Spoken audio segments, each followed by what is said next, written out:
All this talk of a double dip recession, where do you stand on that point? I never have believed in a double dip recession because the flow of money into the system globally, and it's not only the US that's printing dollars, but it's the Chinese that are printing renminbi and the Europeans are printing euro. The increase in money supply means that this recovery will continue. Of course, various companies, industries will have corrections along the way, and of course the market will correct along the way.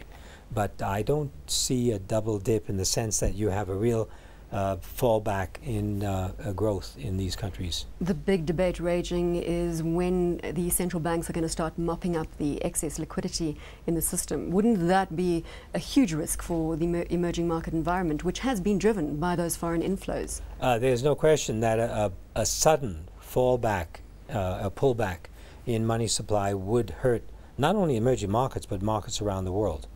Our take on this is that unless unemployment comes back to reasonable levels, there will be no let-up in efforts by governments around the world to stimulate the economies. And if you look at inflation, with a few exceptions, inflation is still low. There's still the danger of deflation.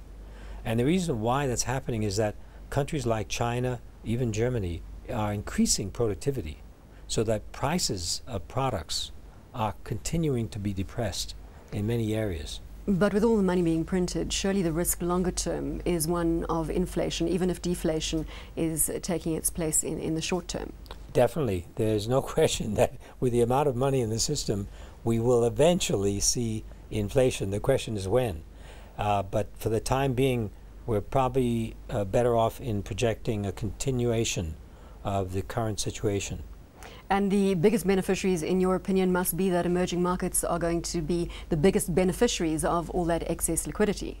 That's right. They already have. If you look at where we've come from January of last year, markets are up 70, 80, 90, 100 plus %. So we've had quite a big recovery in the markets, which, by the way, is a leading indicator. It's telling us what's coming in terms of economic growth. And that's a very good sign. With those big rallies, specifically in equities, are we not in for a pullback? I think I have seen you quoted as saying that a 20% correction across the board may not be out of line. No, I mean 20% is nothing in this environment, because you must remember, you not only have this massive money supply, but you have massive derivatives, 600 trillion, more than 10 times the total GDP of the world. And derivatives are a way that people think they can reduce risk.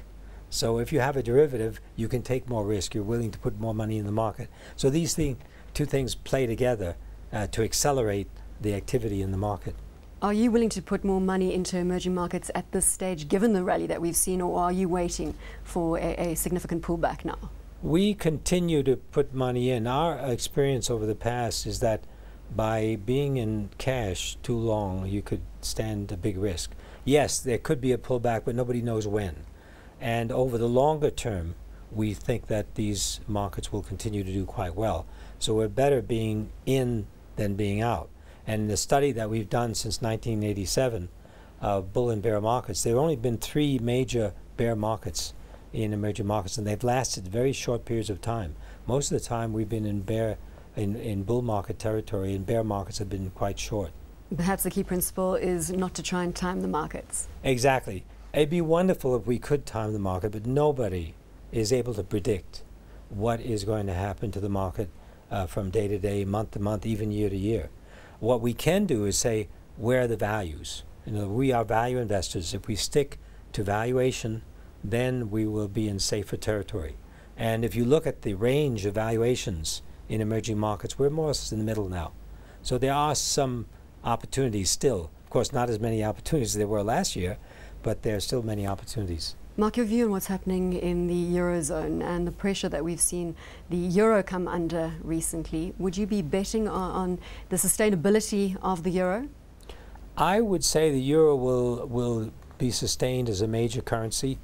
I don't see how people can connect the problems in Greece with the Euro, in the sense that, yes, many of the big banks in Europe are exposed to Greek debt, but the Greek debt in the picture, the total picture, is relatively small. It's a small country. It's only 10 million people.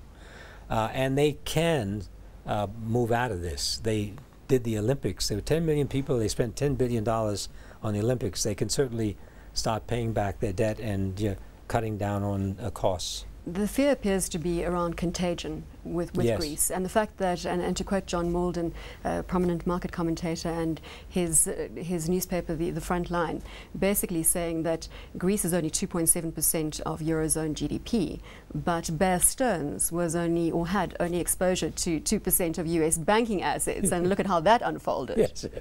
Yeah. So we could see that contagion spreading, or do you think it's going to be curtailed? I think the Europeans are a little bit more sanguine than the Americans.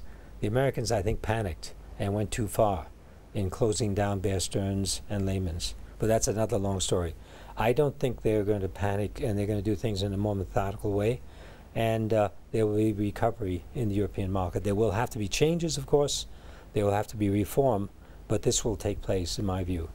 Before we come to South Africa, your comment on the US dollar and where you see that headed, because obviously it creates volatility in the commodity environment, which is key to a number of emerging markets that you play in. Longer term, I think we have to conclude that the dollar will continue to weaken versus other currencies, particularly many of the emerging market currencies, which already have appreciated substantially against the US dollar. Brazil is a good example.